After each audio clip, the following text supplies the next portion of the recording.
Yan mga boss, so meron tayong Ford Everest 2018. So ang mileage nito ay 86 kilometeran. Yan ang maintenance na gagawin natin. Air filter, palit tayo. Tapos nag EGR cleaning kami at saka intake manifold. So ayan, sobrang dumi ng kanyang intake manifold saka EGR. Yan, nililinis lang natin. Ayan, tapos fuel filter, palit po din po yan. Turbo cleaning.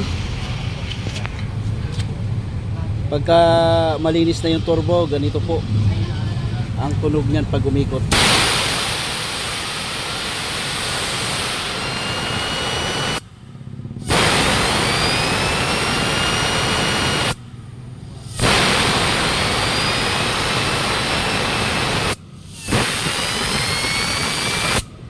Yan, ganda na ng turbo natin mga sir.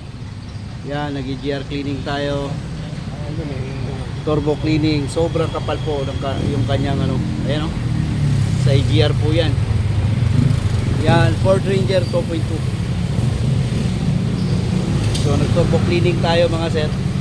So pagka maganda na yung ikot ng inyong turbo, pwede nyo bugahan ng hangin dito. Pagka kondisyon na po ang ikot niyan, ganito po yan.